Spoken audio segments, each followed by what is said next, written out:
9 वर्ष पुरा भएको अस्ति भर्खर जस्तो लाग्छ। 9 वर्ष व्यतीत भइसकेछ। म सबभन्दा पहिला त कमरेड नरबहादुर कर्मचारीप्रति श्रद्धा सुमन व्यक्त गर्न चाहन्छु र यहाँ कमरेड नरबहादुर कर्मचारीको बारेमा धेरै उहाँको जीवनी भनिराख्नु पर्ने कुरा होइन। उहाँ पार्टीको संस्थापक, हाम्रो पार्टीको सम्मानित नेता हुनुहुन्छ र उहाँको बारेमा सिङ्गै देशले र कम्युनिस्ट आन्दोलनले जानिराखेकै कुरा छ। हामीले यस खालका स्मृति दिवसहरू आयोजना गर्नुको मुख्य उद्देश्य कमरेड नरबहादुर कर्मचारीको जीवन र कार्यबाट हामीले लिने शिक्षा के हो र हामीले लिने प्रेरणा के हो भन्ने कुरा नै मुख्य हुने गर्दछ।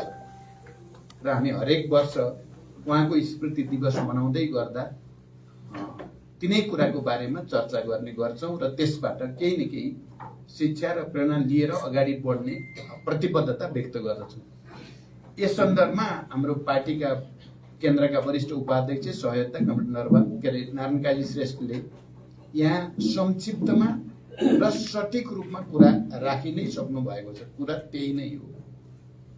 हाम्रो एउटा सिद्धान्त निष्ठताको हिसाबले, क्रान्ति निष्ठाको हिसाबले, सरलता र पारदर्शिताको हिसाबले, निरन्तरता, किनभने मानिसहरू केही वर्ष कम्युनिस्ट हुने, केही वर्ष क्रान्तिकारी हुने कुरा सामान्य कुरा हो, तर जीवन पर्यन्त चाहिँ क्रान्तिकारी नै भएर, सिद्धान्त निष्ठ नै भएर, पार्टीप्रति वफादार नै भएर जीवन बिताउने कुरा चाहिँ अलि कठिन र चुनौतीपूर्ण कुरा नै हो। कमरेड नरबहादुर कर्मचारी त्यही कठिन र चुनौतीपूर्ण कुरामा आफूलाई डरोसँग उभ्याउनु भएको एउटा त्यस्तो आदर्श नेता हो र हामीले आज उहाँको स्मृति दिवसमा उहाँलाई श्रद्धा व्यक्त गर्दै गर्दा उहाँको यी गुणहरू हामीले कति सिक्यौं, सिकेका छैनौं भनेर आत्मसमीक्षा गर्ने बेला पनि हो। अहिले सिंगै कम्युनिस्ट आन्दोलन र हाम्रै पार्टीभित्र पनि थुप्रै खालका विचलन, विसङ्गति, ती वैचारिक विचलनको रूपमा, चरित्र र आचरणमा विचलनको रूपमा धेरै चिज देखा परेका छन् र कहिलेकाहीँ त यो बडो डरलाग्दो जस्तो लाग्छ मलाई।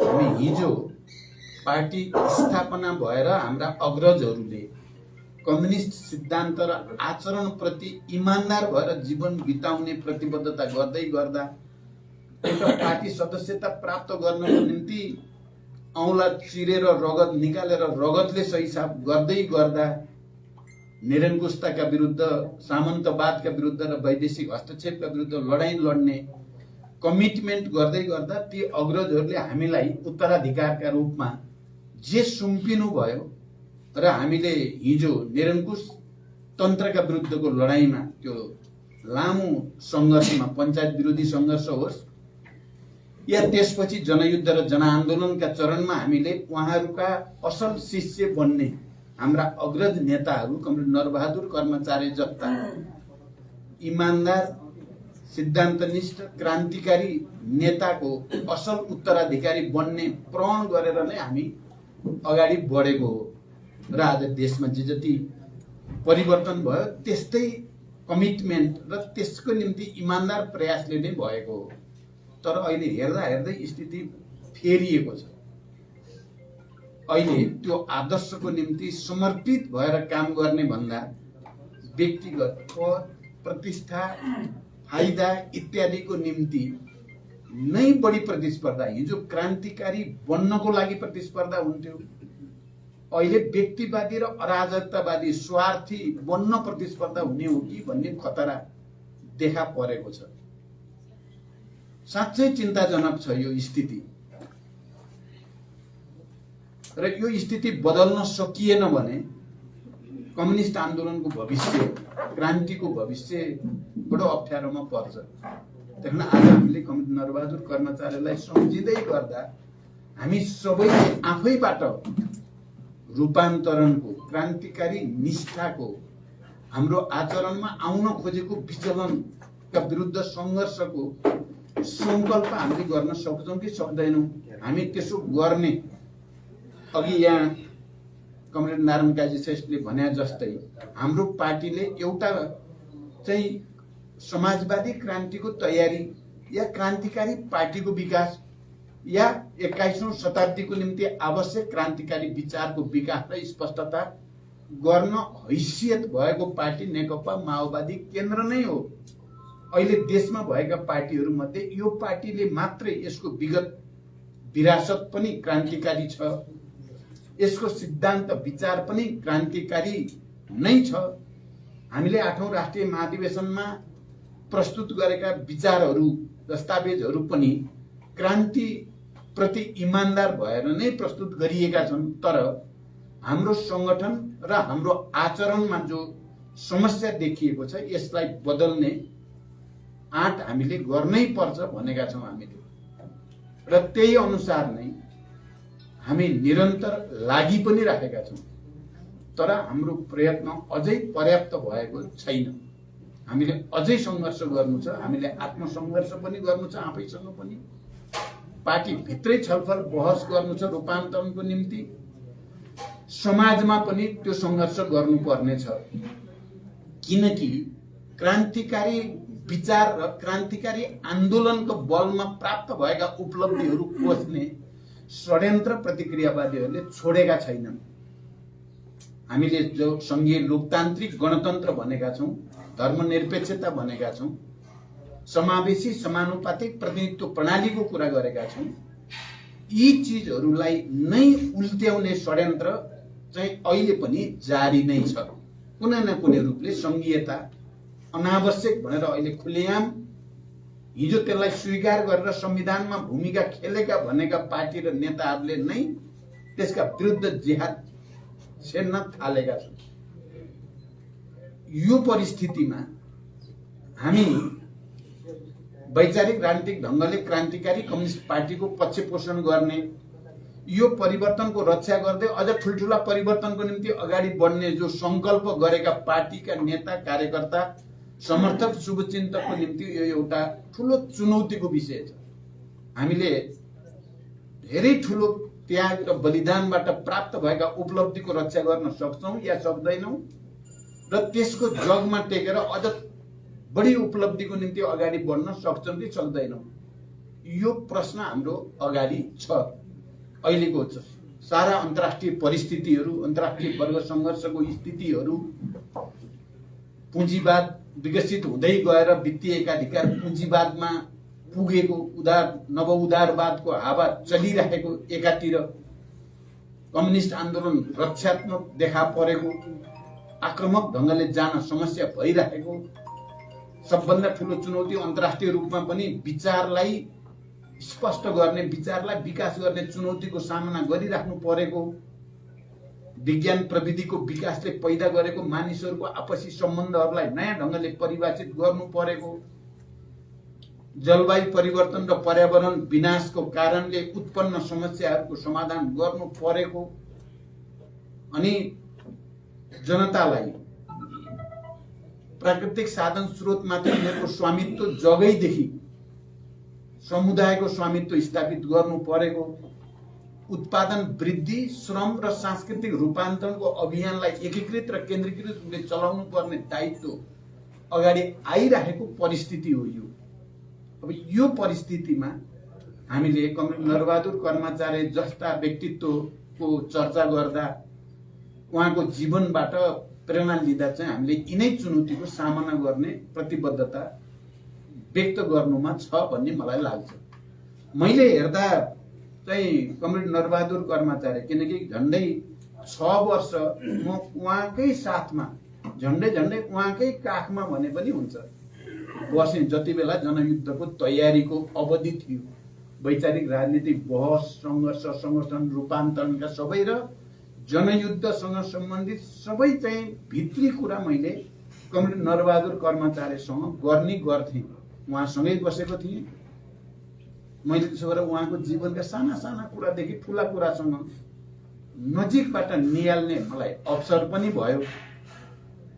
एउटा अभिभावकको रूपमा उहाँले मलाई साँच्चै माया गर्नुहुन्थ्यो। हुन त हामी तात्कालिक कार्यनीतिको कारणले तुरुन्तै जनयुद्धमा एकैचोटि जान त सकिएन, तर जनयुद्धको तयारी भइराखेको छ भन्ने कुरा र त्यसलाई उत्प्रेरित गर्ने कुरा, मलाई उत्साहित बनाउने कुरा ठिक छ भन्ने कुरामा फेरि नरबहादुर कर्मचारीले कहीँ कतै केही कसर बाँकी राख्नु भएको थिएन। उहाँलाई थाहा थियो अन्तिम तयारी हुँदैछ, कुन दिन हुँदैछ भन्ने कुरा पनि उहाँलाई थाहा थियो। उहाँसँग सल्लाह गर्ने नै गर्थे मैले। एउटा अभिभावकको एउटा ठुलो युद्धतिर गइदिन्छ, बाँचिन्छ कि मरिन्छ, त्यो लडाइँमा जाने बेलामा अभिभावकको सुझाव लिएर जाने हिसाबले कुरा गर्थे मैले कमरेड नरबहादुर कर्मचारीसँग। त्यस अर्थमा पछि त हामी एकअर्काका सहयोगी भइयो नै। कमरेड नरबहादुर कर्मचारीले आफू अलग समूहमा त्यति बेला हुँदा पनि जनयुद्धप्रति र प्रचण्डप्रति उहाँको अभिव्यक्ति र त्यो अभिव्यक्तिसँगै कमरेड नारायण काजी श्रेष्ठको पनि त्यति बेलाको अभिव्यक्ति चाहिँ ले जनयुद्ध र नेतृत्वलाई उत्प्रेरित गर्ने काम कुनै न कुनै रूपले गरेकै थियो। मैले त्यो रूपमा पनि कमरेड नरबहादुर कर्मचारी कति नजिक हुनुहुन्थ्यो भन्ने कुरा पनि म सबैको ध्यान आकर्षित गर्न चाहन्छु। उहाँ साँच्चै क्रान्तिकारी हुनुहुन्थ्यो। पछि हामी एउटै फेरि एकता भयो, एउटै पार्टी भएपछि प्रत्येक बैठकमा उहाँका कुरा चाहिँ क्रान्तिकारी नै हुन्थे क्या। अरू चाहिँ सबै चाहिँ चुनाव लड्ने, जित्ने, पैसा कमाउने आदि इत्यादि भन्नेतिर जान्थे, छलफल बहसमा पनि कहीँ न कहीँ। तर नरबहादुर कर्मचारी त्यतातिर चाहिँ कतै पनि जाँदैन। क्रान्तिकारी पार्टी कसरी बनाउने र क्रान्ति कसरी गर्ने भन्नेतिरै उहाँको दिमाग गइ नै राख्थ्यो। यस अर्थमा चाहिँ उहाँ साँच्चै हामी सबैले प्रेरणा लिनुपर्ने व्यक्तित्व हो। अब अहिलेको परिस्थितिमा त झन् बढी विचार गर्नुपर्ने व्यक्तित्व हो उहाँ। हामी सबैले आत्मसमीक्षा गर्ने, उहाँलाई सम्झेर आत्मसमीक्षा गर्नुपर्ने कुरा छ। मैले यति भनिसकेपछि अब हामी अब अहिले चाहिँ हाम्रो सङ्घर्ष त अब चुनावतिर जाँदैछ। अब हामी अहिले बुलेटमा त छैनौँ, हामी ब्यालेटमै छौँ र यो सङ्घर्ष पनि वर्ग सङ्घर्षकै एउटा रूप त हुँदै हो। कसले जित्छ, कुन विचार हाबी हुने, कुन प्रवृत्ति हाबी हुने र देश कसले चाहिँ लिएर जाने, कता लिएर जाने भन्ने कुराको निदो हुन्छ त्यहाँ। एउटा कुरा म कमरेडहरूलाई आजको दिनमा के भन्न चाहन्छु भने, हिजो हामी 12 बुँदे समझदारीको तयारी गर्दै गर्दा जनयुद्धलाई शान्ति सम्झौता मार्फत राजनीतिक परिवर्तन र रूपान्तरणको एउटा कारकको रूपमा लिँदै गर्दा मैले भनेको थिएँ हामी अहिले त्यो तपाईहरुलाई थाहा छ, त्यो चुनमाङ बैठक भनेर प्रसिद्ध छ। चुनमाङ अहिले विश्वभरि पनि चिनिन्छ, जसले देशलाई संघीय लोकतान्त्रिक गणतन्त्रतिर लैजान, शान्तितिर लैजान, रूपान्तरणतिर लैजान महत्त्वपूर्ण भूमिका खेल्यो। त्यहाँ भनिएको छ, म अहिले पनि पल्टाएर हेर्ने गर्छु त्यो त्यति बेला के लेखियो, कस्तो भूमिका बनाइयो भन्दा त्यहाँ अहिले देशको राजनीतिक परिस्थिति यस्तो छ कि हामीले अन्य राजनीतिक दलहरूसँग पनि सहकार्य गरेर र हामीले आफ्नो क्रान्तिकारी आन्दोलनलाई पनि नयाँ उचाइमा उठाइयो भने देश गणतन्त्रमा जान अब सम्भव छ।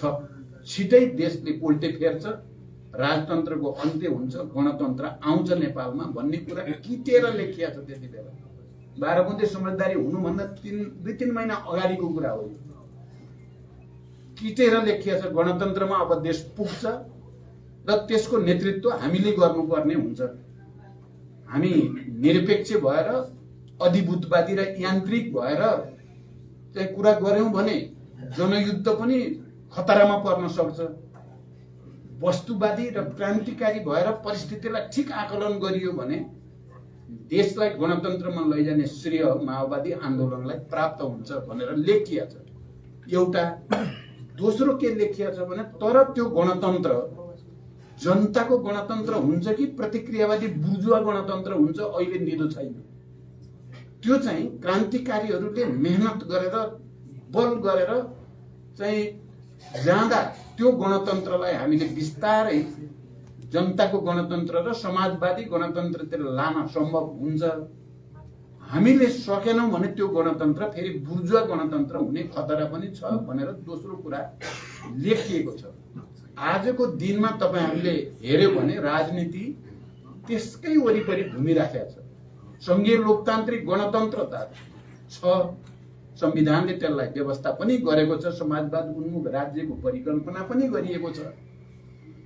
तर फेरि मानिसहरू संघीयताका विरुद्ध बोल्न थालेका छन्, गणतन्त्रका विरुद्ध बोल्न थालेका छन्, संविधानका विरुद्ध चाहिँ जिहाद छेड्न थालेका छन्, त्यसलाई उल्टाउने कसरत गरेका छन्।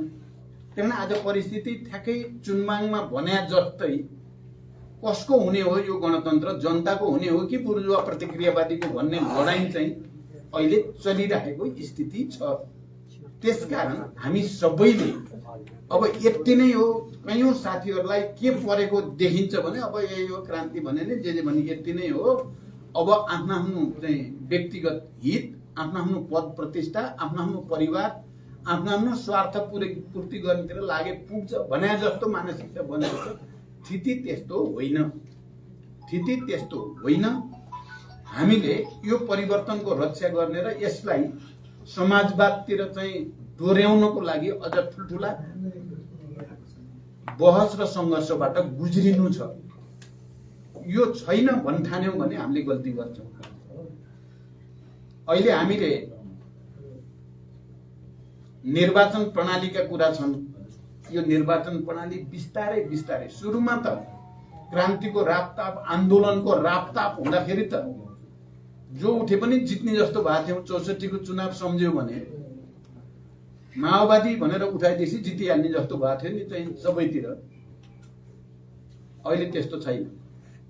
अब धेरै पैसा खर्च गर्न सकेन भने, अनेक खालका तिक्रम गर्न जानेन भने चुनाव जितेर आउन धेरै नै गाह्रो छ। अब बिस्तारै बिस्तारै मैले अहिले चाहिँ साथीहरूले थोरै रिपोर्ट सुनाउनु भएको छ। गाउँपालिकाको चुनावमा 10 करोड खर्च गरेर जितेको देखिएका ठाउँ ठाउँमा 10 करोड। बाफरे, एउटा गाउँपालिकाको अध्यक्ष 10 करोड खर्च गर्ने भनेपछि प्रदेश र संघको चुनावमा त उनीहरूले 50 करोड खर्च गर्ने भयो, अरबतिर जाने भयो भने श्रमजीवी जनताले अब क्रान्तिकारीहरूले चुनाव लडेर जितेर आउने भने त सपना जस्तो हुने भयो। आउने को भए दलाल पुँजीपतिहरू आउने भए, नोकरसाह पुँजीपतिहरू आउने भए, भ्रष्टहरू आउने भए। त्यो खतरा दिन प्रतिदिन बढ्दो छ। यसलाई एउटा विषय बनाएर हामीले गहिरो गरी अब राजनीतिक दलहरू जो हिजो संविधान सभामा संघीय लोकतान्त्रिक गणतन्त्रमा सहमत भएका राजनीतिक दल भित्र पनि छलफल गर्नु पर्यो, उनीहरूसँग पनि छलफल गर्नु पर्यो। यो प्रणालीले त हामीले ल्याएको सिस्टम खतरामा पर्यो भन्न पर्यो, सहमति बनाउन पर्यो, जरुरी पर्यो, जनतालाई अपिल गर्न पर्यो, सडकमा ल्याउन पर्यो, ठुल्ठुलो चाहिँ आन्दोलन गर्नुपर्ने भयो। नत्र यो निर्वाचन प्रणालीले देशलाई कहाँ लान्छ भन्न सकिँदैन। लान्छ नराम्रो चाहिँ भूमरीमा नै, भड्कारोमै लान्छ। अनि हाम्रो अर्को सिस्टम पनि हाम्रो अनुकूल, हाम्रो देशको अनुकूल छैन भन्ने छ हाम्रो शासन प्रणालीको दृष्टिकोणले पनि। सांसद हुने बेलामा करोडौं खर्च गरेर सांसद किन हुन्छन् त मान्छे भने किनकि सांसद नभइकन मन्त्री हुन पाइँदैन, सांसद नभइकन प्रधानमन्त्री हुन पाइँदैन। त्यही मन्त्री र प्रधानमन्त्री हुनको लागि करोडौं खर्च गर्न पर्ने भयो। अनि सांसद भइसकेपछि मन्त्री हुन चाहिँ फेरि त्यहाँ पनि चल्न पर्यो, त्यहाँ अनेक खालका चाहिँ खेलहरू। अब मन्त्री भइसकेपछि लगानी उठाउन पर्यो, त्यत्रो लगानी गरिसकिया छ भनेपछि अनि भ्रष्टाचार संस्थागत हुने कारण हाम्रो निर्वाचन प्रणाली भित्र र शासन प्रणाली भित्र अन्तर्निहित रहेको छ। यसलाई हामीले त रिजर्भ राखेका छौं। यही माओवादी पार्टीलाई मात्रै वैधानिक, राजनैतिक र नैतिक रूपले बोल्ने आधार छ। हामीले यो हुँदैन है। यो सिस्टमबाट जनताले पाउनु पर्ने चिज पाउँदैनन् भनेर हामीले नोट अफ डिसेन्ट लेखिएको छ। त्यसकारण यी विषयहरू चाहिँ हामीले अगाडि लानु पनि छ। त्यसको निम्ति पनि हामीले आफूलाई हरेक दृष्टिकोणले तयार पार्नु पर्ने छ। त्यसकारण कमलहरू अब लामो भयो मेरो कुरो चाहिँ त्यही छ। अहिले अब हामी प्रदेश र संघको निर्वाचनमा छौं। हामी सकेसम्म विचार मिल्नेहरूको बीचमा, मुद्दा मिल्नेहरूको बीचमा सहकार्य राम्रो होस्। गठबन्धनभित्र पनि न्यायोचित रूपले हिजो स्थानीय चुनावको अनुभवको शिक्षा लिएर सबैलाई न्याय हुने किसिमले गठबन्धन होस्, तालमेल होस् भनेर पनि बल गरिएछ। जो मुद्दामा अलि निकट छन् तिनीहरूसँग अझ निकटको सम्बन्ध होस् भनेर पनि कोसिस गरिएको छ। र एउटा कुरा के कुरा पक्का हो भने यो सारा परिवर्तन ल्याउन त्याग र बलिदानका कीर्तिमान कायम गर्ने र यो परिवर्तन स्थापित गर्न संविधान सभाबाट संविधान बनाउन र यसलाई कार्यान्वयन गर्न मुख्य भूमिका खेल्ने पार्टी नेतृत्व र विचार र प्रवृत्ति हावी नभएसम्म देशले सुख पाउँदैन। यो भन्दाखेरि मान्छेले विभिन्न अर्थ लगाउन सक्छन्। त्यो पार्टी अहिले माओवादी केन्द्रै हो। माओवादी केन्द्र बलियो नभइकन उत्पीडित वर्ग, जाति, क्षेत्र, लिङ्ग, समुदायका पहिचान र अधिकार या उनीहरूका उन्मुक्तिका कुरा पूरा हुँदैन। त्यसमा हामी सबैले मेहनत गर्नु छ। अब आउने 3-4 महिना धेरै मेहनत गरेर जनतासँग जोडिनु छ, जनतालाई यो कुरा भन्नु छ, जनतालाई बुझाउनु छ। हामीले गरेका हिजोका राम्रा कामहरू, अहिले पनि हामीले सरकारमा बसेर गरेका राम्रा कामहरू जनतालाई बुझाउनु छ। मैले भन्ने गरेको छु, हामी पहिलोचोटि म प्रधानमन्त्री हुँदा मध्य पहाडी लोकमार्ग अनि चाहिँ हिमालतिरबाट पनि पूर्व पश्चिम राजमार्ग बनाउने कुरादेखि अनि उत्तर दक्षिण राजमार्ग बनाएर सिंगै देशलाई आर्थिक रूपले एउटा कम्प्रिहेन्सिभ इकाइ, एउटा एकीकृत इकाइ बनाएर चाहिँ पछाडि परेको क्षेत्र र समुदायको जनताले पनि आर्थिक क्रियाकलापमा आफूलाई केन्द्रसँग जोड्ने वातावरण बनाउने प्रस्ताव गरिएको हो। त्यो अनुसार अहिले करिब मध्य पहाडी लोकमार्ग त पुरा हुन बद्दैछ। त्यसको स्वामित्व लिन हाम्रो साथीहरू, हामीलाई धेरै चिन्ता छैन। त्यति बेला नै हामीले इलेक्ट्रिफिकेसन अर्को हो है, नेपालको आर्थिक विकास र जनताको समृद्धिको आधार चाहिँ विद्युत हो भनेर हामीले 10,000 मेगावाटको परिकल्पना गर्दै तत्काल 10 वर्षभित्र भनेर इलेक्ट्रिफिकेसनतिर लान बल गरिएको थियो। अनि हामीले शिक्षा, स्वास्थ्य, रोजगारी लगायतका विषयमा अगाडि सारिएका कुरा धेरै महत्त्वपूर्ण कुराहरू छन्। लोड सेडिङ अन्त्य गर्नको लागि खेलिएको भूमिका धेरै महत्त्वपूर्ण कुराहरू छन्। अहिले सिंहदरबारको अधिकार जनताको घर दैलोमा लैजान खेलिएको भूमिकाहरू धेरै महत्त्वपूर्ण कुरा छन्। तर हाम्रा साथीहरू यी कुराहरू हामीले विगतमा हाम्रा विभिन्न मन्त्रालयबाट भएका सकारात्मक पहल र त्यसले देशको राजनीतिमा ल्याएका सकारात्मक तरङ्गहरूलाई चाहिँ हामीले नै जनतालाई बुझाउनेतिर भन्दा आफ्नै हुँदाहुँदै त आफै चाहिँ लडेर कहिलेकाहीँ त बडो दुर्भाग्यपूर्ण स्थिति पनि देखिया छ। हामीले आज कमरेड नरबहादुर कर्मचारी सम्झिँदैछौँ। अब एउटा ब्याटलतिर जाँदैछौँ, नयाँ ब्याटल, चुनावी ब्याटल। यो ब्याटल हामीले जित्नु पर्नेछ, आदर्शका साथ जित्नु पर्नेछ, मुद्दाको साथ जित्नु पर्नेछ। हामी सबैले त्यो संकल्प गरौँ, त्यो प्रतिबद्धता गरौँ, अनि मात्रै कमरेड नरबहादुर कर्मचारी प्रति गरिएको श्रद्धाञ्जली झुटो हुने छैन, त्यो सच्चा हुनेछ भन्ने विश्वास गर्दै र सबैसँग त्यसको लागि अपिल गर्दै बिदा हुन्छु। धन्यवाद।